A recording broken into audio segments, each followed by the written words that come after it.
Welcome to the Power Forward Pod, hosted by the Power Forward Group Financial Advisor Group, where we believe two is better than one, dialogues are better than monologues, thoughts are meant to be challenged, sound boxes are always the enemy, and changes are the only constant. So today we have a wonderful guest, Michael Kane, who's the managing principal of 1847.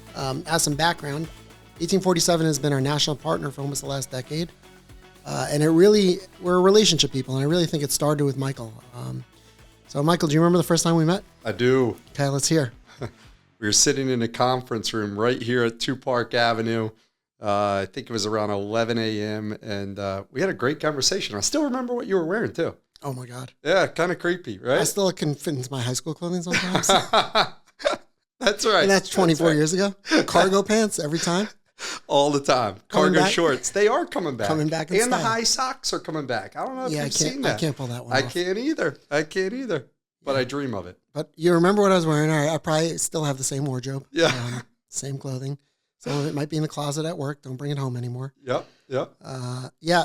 So the first time we met, I kind of knew right away that was the home for Power Forward Group. But I wanted to vet Michael. Do you remember how I vetted you? I think I remember, but yeah, tell me more. So I vetted Michael by bringing my dad in. I said, "Hey, Dad, you got to meet this guy. He's too genuine for a New Yorker," and quickly realized he isn't a New Yorker, so it made a lot of sense. Yeah. But for a corporate guy, it seemed way too genuine for me. I said, "Dad, you got to feel him out." My dad's, from Brooklyn, like myself. He's got that nose that can smell out. We'll call it BS on the podcast. And my dad came in. We walked out of the meeting and said, "No, he's legitimate. Your problem's going to be he's going to keep moving up that corporate ladder, and he's going to be gone in a couple of years." Apparently, Michael didn't move so fast.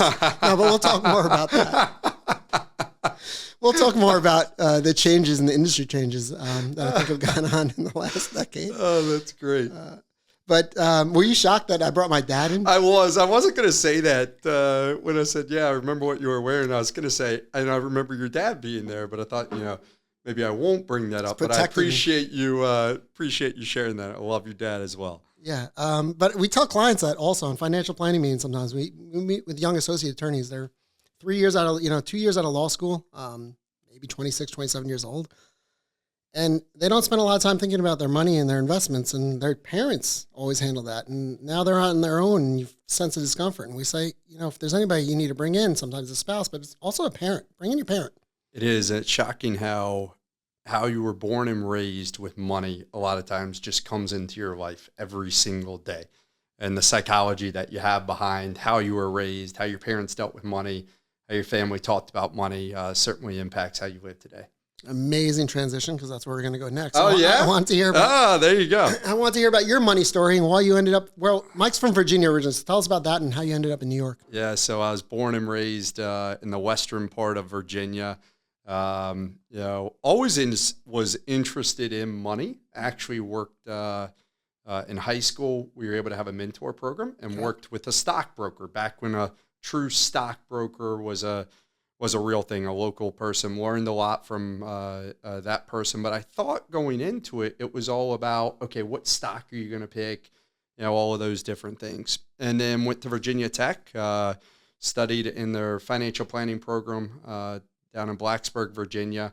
Actually met my wife down in Blacksburg and had, a great time there. And my major was really in, the financial planning aspects, getting out of the stock picking, any of the analyst piece, and actually understanding some of the psychology behind things. So right after that, graduated 2007, right? Fun time. Right, exactly. Right when the job market started getting a little tighter.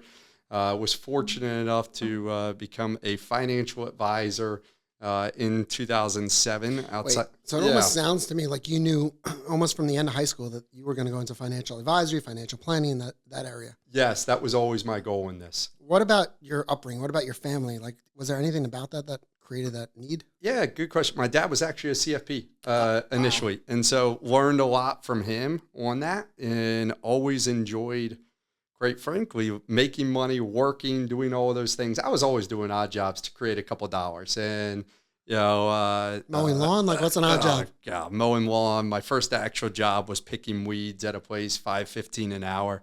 Was told I would get a quarter raise if I worked for 6 months there. did all other things, paper routes, worked at car washes, worked as a roofer, you name it, I did it. Okay, caddying? I didn't do caddying. We didn't have that nice of a golf course where I grew up. Yeah, there were no caddies down there. I didn't know what caddies were until I moved up to the Northeast. Yeah. Okay, great. Okay, so you had that background from your dad. You went to school for it, which I think a lot of people in our industry don't do. They teach it to them. They don't teach it to themselves, but it's an after school thing for a lot of people. And then how'd you get into it? How'd you break in? Quite frankly, just got lucky. Had a couple of lucky breaks on people that had been in, my school, Virginia Tech, before, and, came back to do some mentorship. I got an internship at a place, really enjoyed it, outside of Richmond, Virginia, and then, really started this full time in June of 2007 with the company New England Financial. Okay, so you started as an advisor. I did. Okay. And then was pretty successful at that for a couple of years. First big client, how'd you break in? Like, what was your first success story? Yeah, I have two stories. So one of them was a guy, I knew his brother from golf, actually. His brother was my high school golf coach. And I'm just trying to break into the business. So, like, it was any and everybody that you knew. I didn't know anybody in Richmond, Virginia. I knew very limited people. I ended up sending this guy a letter stating that I was getting into business, so on and so forth. And wait, not an email, an actual letter. Not an actual letter. And what you would do is, you'd send a letter. I'd send it on a Thursday or Friday. They'd get it over the weekend. I didn't do calls that Monday or Tuesday evening. I called this person, called him at home. I mean, that's what you did. You didn't have cell phones or anything even back then. Called him. I said, "You get my letter?" He goes, "Yeah, I got your letter." I said, and your brother, was my high school golf coach. He said, "Yeah, I kind of know your name, all those different things." And I said, "I'd love to connect with you." And we sat down at a place, Joe's Inn in Richmond, Virginia. We had lunch one day. Had this great lunch. Went through my whole presentation, and got to them. And he said, "Yeah, I could really use your help." And that was truly my first break. My second big break was I was trying to get in with an engineering firm, and no joke. So I had been introduced to one person, was trying to get in with the head person. I'm at a Virginia Tech. I know I keep mentioning them, but Virginia Tech, Virginia football game. Right. I'm standing outside the bathroom waiting for, at the time, my girlfriend. Now who was the QB? Is now my wife. Who who was it? I'm trying to even remember. Probably Brian Randall. Okay. Yeah. I think it was Brian Rendell or somebody like that, Sean Glennon maybe. But I'm standing outside the bathroom waiting for my now wife to go to the bathroom. And I start talking to a guy, and we were just hanging out, talking all those different things. And I said, "What are you doing?" He said, "Run an engineering firm." I said, "Oh, really? What firm?" And he said the name, and I said, "Oh, wow, I know somebody there," and so on and so forth. And I said, "Hey, what's your name?" And I said, Tommy, and then the last name of the engineering firm. And this was the guy that I had been trying to get in touch with, and trying to get an introduction to. And so he said, "Hey, give me a call sometime." So followed up with him it was probably 6 months. I followed up trying to get a meeting with him.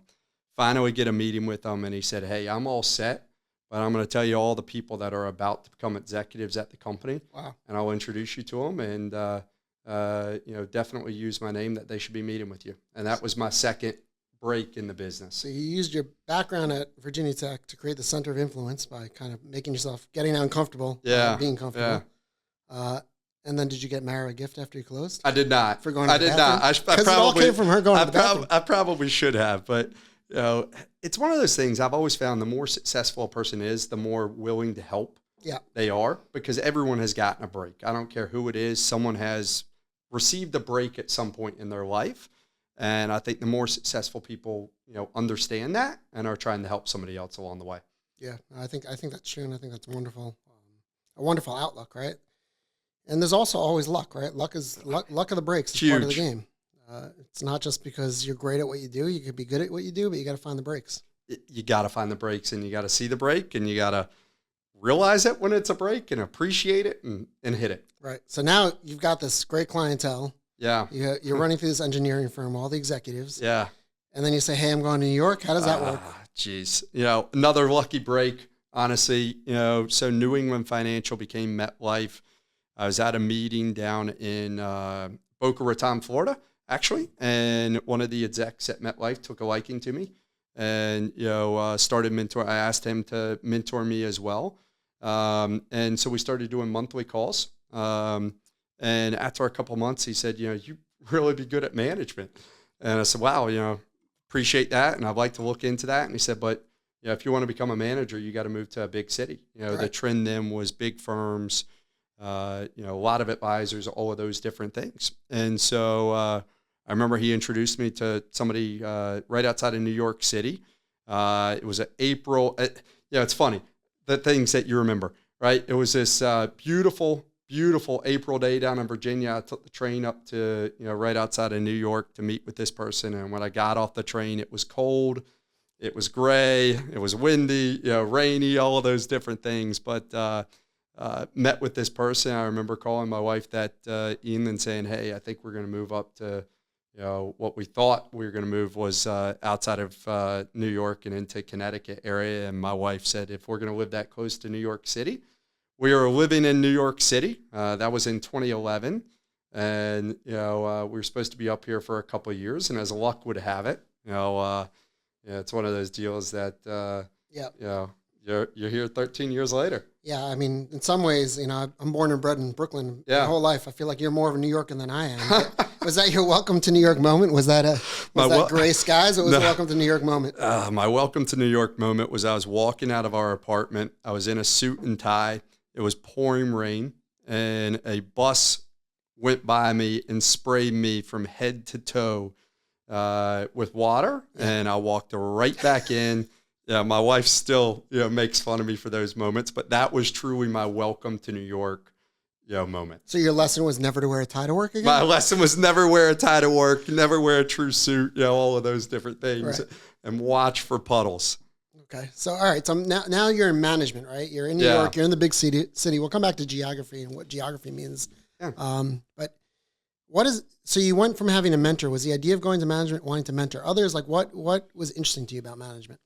That's a good question. Yeah, I think it was really, wanting to mentor others, wanting to set some of the framework for vision and tone and all of those different things. I enjoy working with others. I definitely never saw myself as a solo practitioner or anything like that.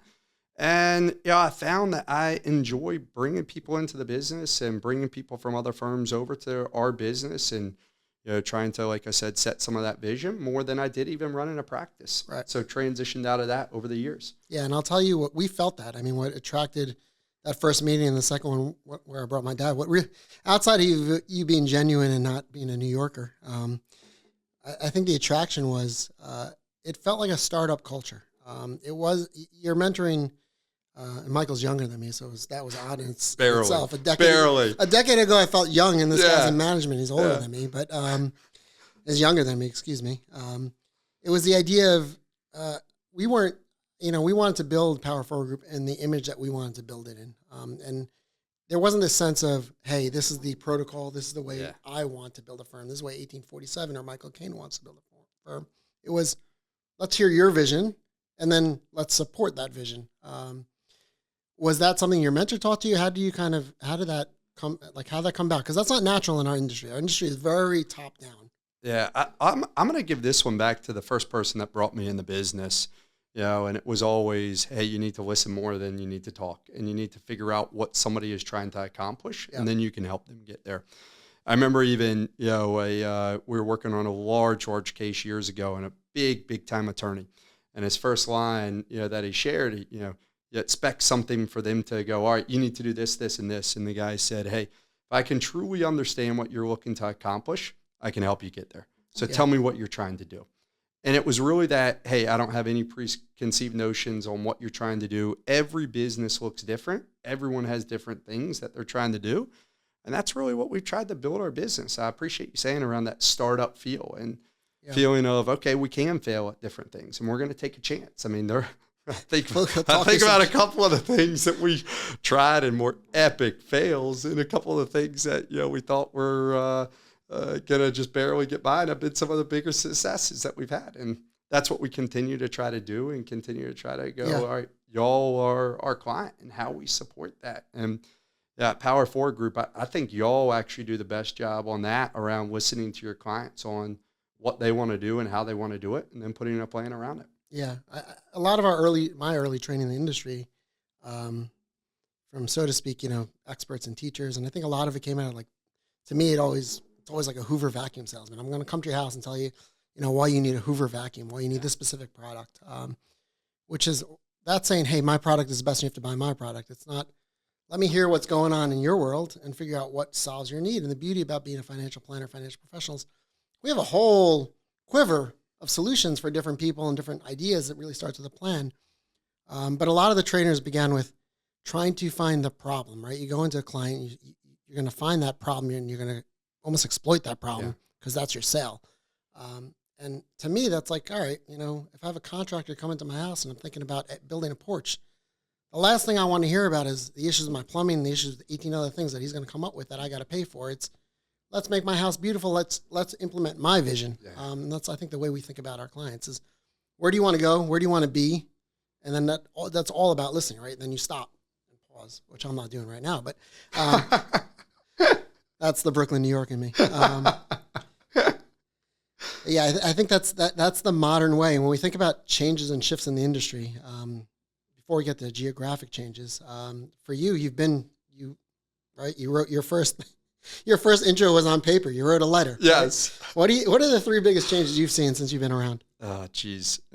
We first used to meet with, do you remember when we used to meet with everyone at their kitchen table? Yep. And you would do it at night. Yep. And the dog would be biting your soup. You say yes to like tea or water. You say no. That was our life. And I was just telling this story the other day. Do you remember, this was pre GPS on the phone, and really pre GPS on your, like that you put in your car. TomTom, yeah, TomTom. That's what it was called. Thank you. You would print out all the MapQuest directions. And what we would normally do in business is you'd have multiple meetings, you go from one meeting to the next meeting to the next meeting. Well, what was the worst was when you drove to the first meeting, let's just say, and in that time, the second meeting cancels or postpones on you or whatever it is. But you didn't have in the directions to get to the third meeting. And I was telling someone that story that, I didn't feel like was that much newer in the business and younger than I was. And they had no idea what I was talking about. Right. Like, it was like, what? I don't really understand. I was like, oh yeah, kind of back in the old days of those things. So I definitely have seen the shift from how we meet with people from, it went from really a meeting at home. Personal things were outside of the office, office things were inside of the office. And then there was the trend or the time that we would meet with everyone at their office, typically. And if you called them people at home, they would say, why are you calling me at home? Right. Call me during the day. And now we're obviously in that time where everything, for the most part is Zoom based, or a lot of what we are doing is Zoom based. And that efficiency that we've had from there has been huge. And I think people really enjoy that a lot more because it's not having to get a babysitter. It's not having to interrupt my day, and book a conference room at work or any of those things. It's, hey, I can do this at my privacy, how I want to do it, when I want to do it. Yeah. And oddly enough, I mean, my feeling is we do, coming from a world where you're around the dining room table to do meetings over Zoom, I think people are oftentimes more open in the 30 minutes on Zoom than they are in their home. And you're invading their space in a different manner when you go into their home. Yeah, absolutely. Yeah. So there's a format in Zoom, which is just, you can get right to, you chit chat, but you're going to get right to the point. People understand what the meeting is there for and what the goal is. Yeah. And I think that goes into our business as well. I mean, it is a relationship business, and you want to have a relationship, obviously, with your advisor, but you always got to be looking at, all right, what's the value they're creating? And I think that has, put more in a good way back on the advisor to really be creating value for that client at all times. Right. I've seen that culture change in 1847 as well, right? Before the podcast, I looked at the website, and it says Michael Kane, managing principal. It says headquartered in New York, right? It doesn't say of New York. And I think discussing, your first mentor said, oh, you got to move to a big city. Yeah. That definitely was a thing, right? You have to move to a big city. There's a lot of people, you want to grow a large practice. And now you travel more than ever, right? Yeah. Geography has changed. Zoom changed. Geography has changed. I tell clients, I was in Charlotte a half hour ago, and now I'm in, I don't know, Dakota. 3, 4, 5, 6 times a day. I'm running through different states. I'm doing 15 meetings a day. And it's so nice. But you're actually physically traveling. I still am. Yeah. And I enjoy that. I mean, we talk a lot about Zoom and all of those things. I still think it's really nice to be at times face to face, and some conversations have to be done face to face, and different growth opportunities and all those things have to be face to face. I enjoy that. But what's really nice is now a day of travel doesn't, it's not killing your whole day. It's okay. I'll have Zooms, all around different flights or trains or whatever time, or I'm on the phone the whole time, if I'm driving or doing any of those. But I think it's just allowed for so much more efficiency than we've ever had. Yeah, I think it's also broken down territories, right? It used to be, all right, I'm going to work with everybody in my neighborhood. I'm a financial planner, and I'm going to work with the people closest to me. I'm a managing partner of a firm. I'm going to work with the people closest to me. And that's why people work with you. It's not because your actual value prop sometimes, it's because of proximity.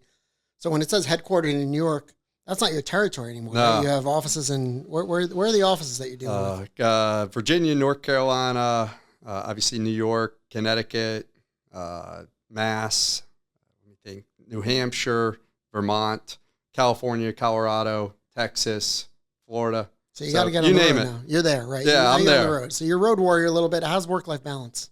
That's something that I've definitely had to work on. And, the word balance is always an interesting thing, right? You're trying to do, all these different things at one time and, kind of keep the ball in the air, if you will.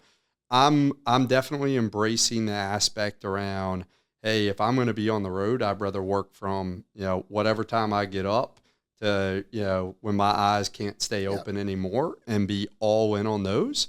But then there are the points when you're home, like you got to be home on those things. And in a way, I think it's a lot harder with the cell phones and all of those things. We were just talking earlier, about cell phones and people being able to get in touch with us all the time. But you have to have that separation. And one of the things that we do for balance is my wife and I, and you and I have talked about this. We go out now every Friday for lunch. Yep. And it's a great way to just kind of debrief about the week. I'm typically home by then.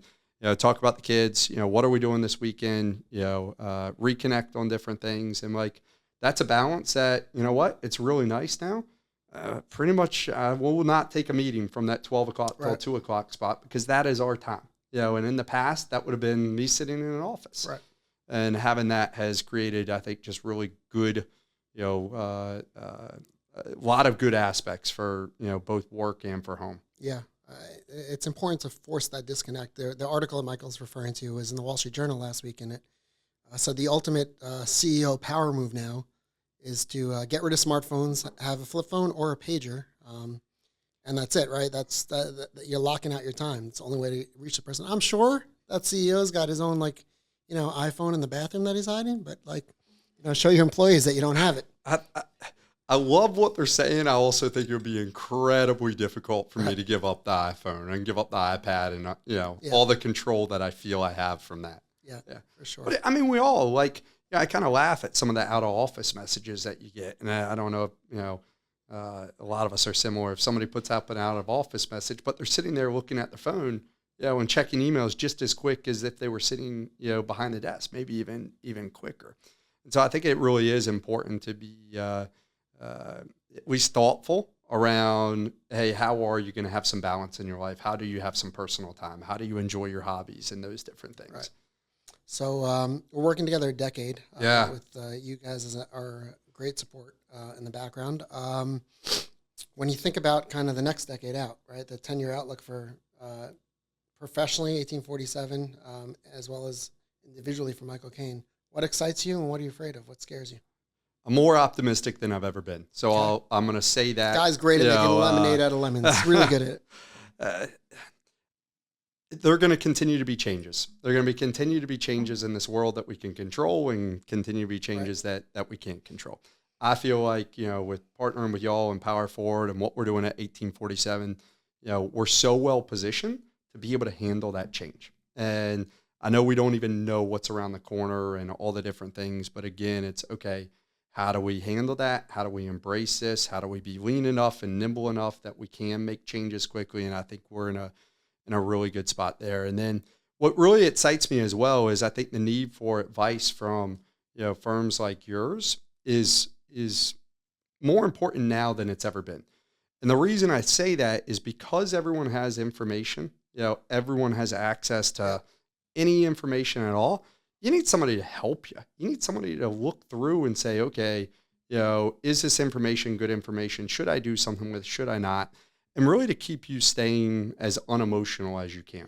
Yeah. My brother-in-law and I were talking about this just the other day around what's the value of an advisor on different things. And I said, a lot of it is just the emotional aspect of, when the market, crashed a couple of weeks ago or tanked, in a big piece, what did you want to do? Right. And versus, all right, the market's at, some of the all-time highs. What do you want to do? And that's really where I think that value add in an advisor comes in. And I don't see that slowing down. I think we can all agree that the access to advice and, the information is going to continue to progress at a more rapid pace. But at the core of it, I really think as long as we continue to listen to our advisors and our advisors continue to listen to their clients, we'll continue to be well positioned for whatever comes our way. And, like I said, I think the growth that we all have in front of us is just huge. Yeah. I think we think about that in the micro all the time with our financial planning meetings. It's knowing what you don't know is more important than knowing what you know, right? And what you don't know is what's going to happen, when you say, hey, somebody's going to retire at 65. Most people don't retire at 65, right? Things change along the way. You retire at maybe 67. Maybe you want out at 55. There's just all these things that will come along the way. You have kids. Kids bring up a multitude of changes you can't foresee. And the idea of having just a concrete goal of saying, hey, this is exactly what's going to happen over the next 10 years, it's great on paper. But that's not the way planning works. And when you have inflexibility in your mindset like that, that's when change really gets you, right? Because now it's a shock. Now you can't adjust. You can't be flexible with it, and you can't overcome that hill that's going to hit you along the way. And for me, when I think about individually, I think about that as well as Power 4 Group's businesses. You got to maintain flexibility, but your core values, right? The core values of what you're advising clients and what you're bringing is the personal touch. The flexibility is if you're not ready for change, then you're going to get left behind, right? Zoom and COVID, we'll see other things happen like that. Like you got to be ready to, how many advisors left the business after COVID? A lot. They couldn't change. And there's still some that are like wanting to go back to the old times, and that's not going to, that's not going to happen. Right. I think we, have seen that, what was normal in 2019 is not normal today. And there are certain aspects of things, but it'll continue to change. Yeah. And I see the same thing. We discuss with our clients and discuss internally. My wealthiest, most successful clients, the people I look up to, because trust me, my clients, many of them are way smarter than I'll ever be, right? That's why they're so successful. They're the most open to new ideas. The wealthiest ones are the ones who are most open. That fixed mindset is a killer to everything. These are the rules of finance. This is the rules of life. It's not the way it works. That's right. What do you see in the next 10 years? What are you excited for? I'm excited for growth. I'm excited for Power 4 Group's growth. I'm excited for, easier ways to maintain our practice management and our contact with clients to scale. I think my biggest fear personally, but what also excites me is time, right? Time is the one thing we can't control. And we try to do more, reach more people. How do I splice more of my time? And for Power 4 Group, for myself, it's the beauty of building a team that scales and brings that philosophy to our clients and make sure that we can, support and maintain that philosophy throughout. But also tech is amazing for it. Tech is our friend. What did they used to always say about ACE? Do you remember that line? It was great. I don't. Something about powered by technology. I'm going to come up with it. All right, it'll be a LinkedIn post, but we'll come back to it. There we go. Yeah. And that's also age. See, now I'm forgetting things. But I'm super excited for the next 10 years, and we're probably going to have you on once a year. So I can't wait. And, like I said, I'm more optimistic than ever, for the future and where we're going, both as a company, a country, relationships that we all have. Like the best is yet to come. Ready, set, grow. I appreciate you having me on. Cheers. Thanks, Michael. Looking forward.